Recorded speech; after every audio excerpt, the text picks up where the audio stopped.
Students, whatever homework is given to you, you have to submit it on the very next day between 8 am to 1 pm to the given WhatsApp number, and it is compulsory to submit your homework as your attendance will be marked on the basis of your submission.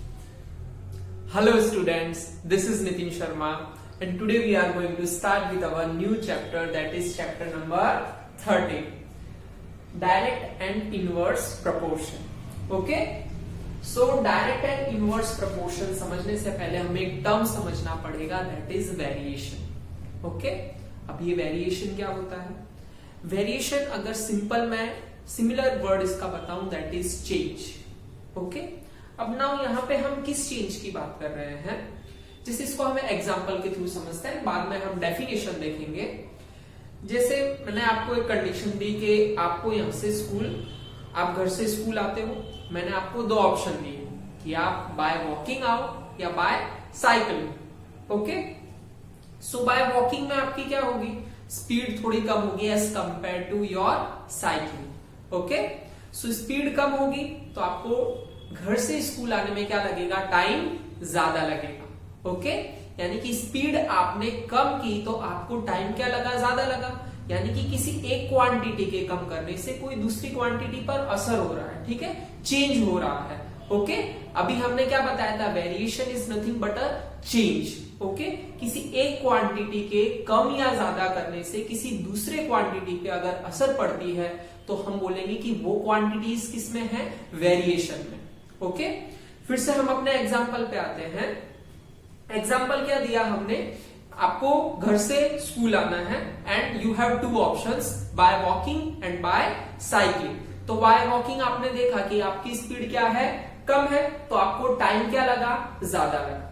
अब cycling की बात करते हैं. Cycling में आप as compare to walking उससे जल्दी पहुंचोगे, यानी कि आपकी स्पीड जो होगी एज कंपेयर टू वॉकिंग वो ज्यादा होगी.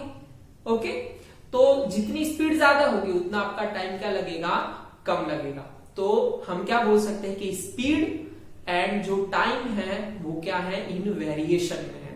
ओके, अब इसको हम डेफिनेशन के थ्रू समझते हैं. If the value of two quantities depend on each other in such a way that a change in one result in a corresponding change in other, then the two quantities are said to be in variation.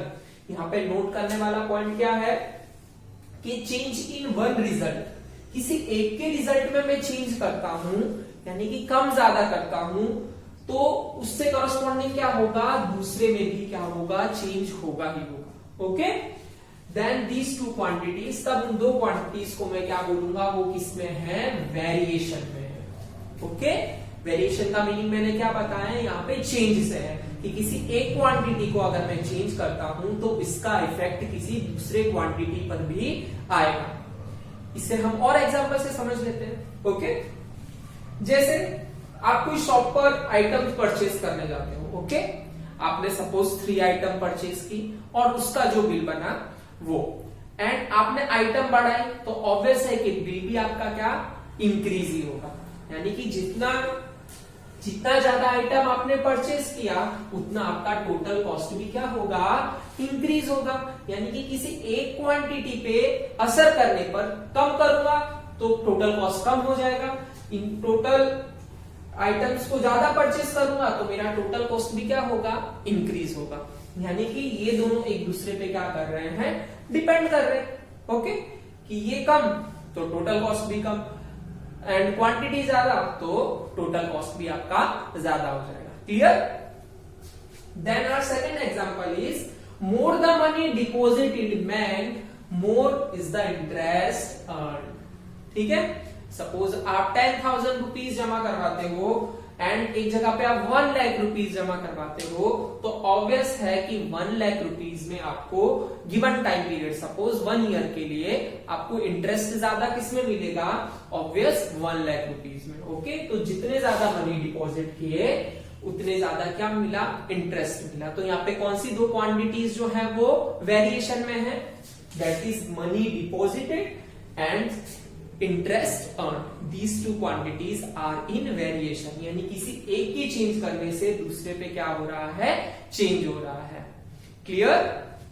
Our third example is, as the speed of vehicle increases, the time taken to cover the same distance decreases. जितना मैं vehicle का speed increase करूंगा, उसका जो distance cover करने का time होगा वो क्या हो जाएगा, डिक्रीज हो जाएगा। ओके, यानी जितनी स्पीड आपने इंक्रीज की, टाइम उतना डिस्टेंस कवर करने में ऑब्वियस है कि वो क्या होगा, डिक्रीज होगा। तो ये कुछ एग्जांपल्स थे जो आपको कौन से टर्म का ध्यान दिलाता है, वेरिएशंस का। वेरिएशंस मींस चेंज का। अब ये वेरिएशन अलग अलग टाइप के हो सकते हैं। जैसे इन जनरल मैं बात करूं, किसी एक क्वांटिटी के ज्यादा करने से दूसरी क्वांटिटी भी इंक्रीज हो सकती है, किसी एक क्वांटिटी के कम करने से दूसरी क्वांटिटी भी कम हो सकती है। थर्ड केस क्या हो सकता है, किसी एक क्वांटिटी के ज्यादा करने से हो सकता है दूसरी क्वांटिटी कम हो जाए, और किसी एक क्वांटिटी के कम करने से, यानी पहली क्वांटिटी को कम करने से दूसरी क्वांटिटी बढ़ जाए। तो यहाँ पे कितने केस अराइज होते हैं, 4 केस अराइज होते हैं। तो हम वेरिएशन के इसके बाद टाइप्स देखेंगे कि कितने टाइप्स के वेरिएशन होते हैं। ओके, नाउ अब हम डिस्कस करते हैं types of variations. Okay, so there are 2 types, first one is direct variation and second one is indirect variation. Okay, so सबसे पहले हमें देखना है what is direct variation. Okay, इसको भी हम एग्जांपल से समझ लेते हैं कि किसी एक क्वांटिटी को अगर मैं इंक्रीज करता हूं तो सेकंड क्वांटिटी भी अगर इंक्रीज होती है, या किसी एक क्वांटिटी को, फर्स्ट क्वांटिटी को मैं डिक्रीज करता हूं तो सेकंड क्वांटिटी भी डिक्रीज होती है, तो ऐसे वेरिएशन को हम बोलते हैं डायरेक्ट वेरिएशन। क्लियर? जैसे हमने एग्जांपल में देखा था, इससे पहले वाले हमने एग्जांपल में क्या देखा था कि जैसे मैं वेट इंक्रीज, जैसे मैंने आइटम्स इंक्रीज किए परचेस करने के लिए, वैसे वैसे मेरा कॉस्ट इंक्रीज होता गया। तो वो जो वेरिएशन था वो किस टाइप का वेरिएशन था, आपका डायरेक्ट वेरिएशन था। ओके, इसकी डेफिनेशन हम देखते हैं। If the 2 quantities are linked in such a way that an increase in 1 quantity, अगर इंक्रीज होता है किसी एक क्वांटिटी में and leads to corresponding increase in the other quantity, और दूसरी क्वांटिटी में भी अगर इंक्रीज होता है, एंड वाइस वर्सा मींस अगर डिक्रीज होता है किसी एक क्वांटिटी में तो अगर दूसरी क्वांटिटी में भी डिक्रीज होता है, then such a variation is called direct variation. तो ऐसे वेरिएशन को मैं क्या बोलूंगा, डायरेक्ट वेरिएशन। ओके, इसको हम एक एग्जांपल के थ्रू समझते हैं। जैसे मैंने एक पेन की कॉस्ट ले ली, कॉस्ट ऑफ 1 पेन से 8 रुपीज। ओके, मैंने एक पेन की कॉस्ट कितनी ले ली, 8 रुपीज ले ली। Okay, so cost of 2 such pens कितनी होंगी, सेम पेन्स की 2 पेन्स की कॉस्ट कितनी होगी, 16 रुपीज। कॉस्ट ऑफ 3 पेन्स की कॉस्ट कितनी हो जाएगी, कॉस्ट ऑफ 3 पेन्स कितनी हो जाएगी, 32 रुपीज। ओके, सो यहां पे मैं एक टेबल बनाता हूं जहां पे मैं लिखता हूं number of pens and cost of pens, cost of pens. Okay, so number of pen अगर 1 होती है तो मेरे पास कॉस्ट कितना होता है उसका, 8 रुपीज होता है। अगर नंबर ऑफ पेन 2 होती है, सेम टाइप की पेन है, तो उसका कॉस्ट कितना हो जाएगा आपका 16। 3 पेन होती है तो 24, सॉरी यहां पे क्या आ जाएगा 24। ओके, 3 पेन होती है तो कितना हो जाएगा कॉस्ट 24। 4 पेन्स हो जाएंगी तो कॉस्ट कितना हो जाएगा 32। 5 पेन्स हो जाएंगी तो कॉस्ट कितना हो जाएगा 40। Okay, and so on. यहां पे मैंने कॉस्ट ऑफ यहां पे ले लिया नंबर ऑफ पेन्स, 1 पेन होती है तो कॉस्ट इतना, इसको सपोज मैं ए से डिनोट कर देता हूं एंड इसको सपोज मैं बी से डिनोट कर देता हूं। क्लियर? तो आप यहां पे क्या देख रहे हो कि जैसे नंबर ऑफ पेन्स इंक्रीज हो रहे हैं, कॉस्ट ऑफ पेन्स भी क्या हो रही है, इंक्रीज हो रही है। तो ऐसे वेरिएशन को हम क्या बोलते हैं, डायरेक्ट वेरिएशन बोलते हैं। अब इसमें नोट करने वाली चीज क्या है कि अगर मैं इनका रेशियो निकालता हूं हर का, जैसे दिस इज 1/8, ये तो अपने आप में ही रिड्यूस फॉर्म है। 2/16 का अगर मैं रेशियो निकालता हूं that is 2 1s are 2 and 2 8s are 16 that is 1/8। 3/24 का निकालता हूं 3 1s are 3 3 8s are 24 this is also 1/8। 4/32 का निकालता हूं 4 1s are 4 और 4 8s are 32 this is also 1/8। Okay, suppose मैंने 10 पेन्स ले लिए तो 10 पेन्स का कॉस्ट कितना हो जाएगा that is 80 rupees. Okay, 1 pen का कॉस्ट अगर 8 रुपीज है तो 10 पेन का कॉस्ट कितना हो जाएगा 80 रुपीज। अगर मैं इसका भी रेशियो निकालूं दैट इज 10/80 तो भी मुझे कितना मिलेगा 1/8। ओके, सो हमें यहाँ पे नोट क्या करना है कि अगर दो क्वांटिटीज इसमें है डायरेक्ट वेरिएशन में है तो उनका जो रेशियो होगा वो क्या होगा कांस्टेंट होगा। क्या होगा कांस्टेंट होगा। ओके, इसी रिजल्ट का यूज करके हम एक इसका जनरल फॉर्म निकालते हैं दैट इज सपोज मैंने कोई दो क्वांटिटीज ले ली A and B which are in direct proportion direct proportion और we can say direct variation. अभी ये प्रपोर्शन कैसा है वो हम देखते हैं।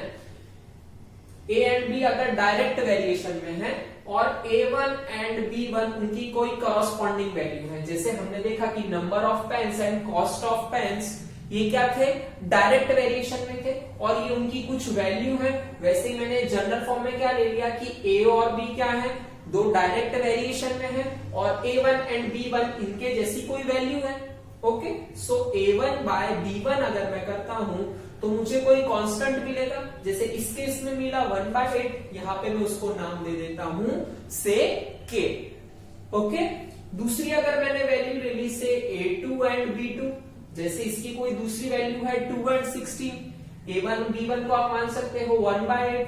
दूसरी वैल्यू को आप जो मैंने ली A2 एंड B2 उसे आप मान सकते हो। लेकिन अगर मैं A2/B2 भी करता हूं तब भी मुझे कांस्टेंट क्या मिलेगा सेम एज 1/8 जो इस केस में मिला था। यानी कि दोनों केस में जो मुझे रेशियो मिलेगा वो क्या रहेगा सेम रहेगा। जो इस केस में था वही इसमें रहेगा। ठीक है, अगर मैं 1 और 2 को कंपेयर करूं तो ये दोनों क्या रहेंगे सेम रहेंगे that is A1/B1 is equal to A2/B2। Okay, इसका क्रॉस मल्टीप्लीकेशन हम कर देते हैं तो आपको क्या मिलेगा A1/B2 is equal to A2/B1। इसको एडजस्ट हम कर देते हैं। A1 के नीचे मैं A2 को रख देता हूं एंड B1 के नीचे B2 को, तो आपका फॉर्म क्या बना A1/A2 is equal to B1/B2। यह आपका रिजल्ट रहा जो आपके प्रॉब्लम्स को सॉल्व करने में हेल्प करेगा। ठीक है, so this is very useful formula. अब हम जानते हैं हमने कंपेयरिंग क्वांटिटीज में क्या सीखा है कि अगर कोई दो रेशियो इक्वल है तो हम उसे किसमें लिख सकते हैं प्रोपोर्शन में लिख सकते हैं। So we can write over here is A1 is to A2 proportion B1 is to B2। That's why हम इसको क्या बोल रहे हैं डायरेक्ट प्रोपोर्शन। ओके, क्योंकि अगर कोई दो रेशियो अगर इक्वल है, टू रेशियो अगर इक्वल है तो हम उसे किसमें लिख सकते हैं प्रोपोर्शन में लिख सकते हैं। क्लियर, एक बार हम फिर से देख लेते हैं। हमने कौन सा एग्जांपल लिया कॉस्ट ऑफ पेन का लिया कि अगर एक पेन की कॉस्ट 8 रुपीज है तो ऐसे ही 2 पेन की कॉस्ट कितनी होगी 16, ऐसे ही 3 पेन की कॉस्ट कितनी होगी 24। ओके, सो यानी किसी एक क्वांटिटी में इंक्रीज करने से किसी दूसरी क्वांटिटी में भी इंक्रीज हो रहा है तो हम क्या बोलेंगे कि number of pens and cost of pens जो है वो डायरेक्ट वेरिएशन में है। क्लियर, तो हमने इसके कुछ एग्जांपल ले लिए कि 1 पेन का कॉस्ट 8, 2 पेन का कॉस्ट 16, 3 पेन का cost 24 and so on. Clear, तो हमने जब इनका रेशियो निकाला तो हमें वो क्या मिला हर जगह पे सेम कांस्टेंट मिला। ओके, सो इससे रिलेटेड हमने इसका क्या निकाला, जनरल फॉर्म निकाला कि अगर कोई ए एंड बी दो क्वांटिटीज हैं और दोनों डायरेक्ट प्रपोर्शन में हैं, तो हमने उनकी कुछ अलग अलग वैल्यू ले ली, से A1 B1 and A2 B2, but उनका क्या सेम रहेगा, जैसे इस केस में था रेशियो, वैसे ही उनका क्या सेम रहेगा, रेशियो जो होगा वो सेम रहेगा। दोनों रेशियो को हमने कंपेयर किया, दोनों रेशियो इक्वल थे, हमने उनको इक्वेट किया और अपना एक जनरल फॉर्मूला निकाला जो आपको याद रखना है, that is A1 by A2 is equal to B1 by B2। Is it clear? इसके बाद हम इससे कुछ रिलेटेड सम सीखेंगे, देन इसके इनवर्स प्रोपोर्शन के बारे में बात करेंगे। क्लियर?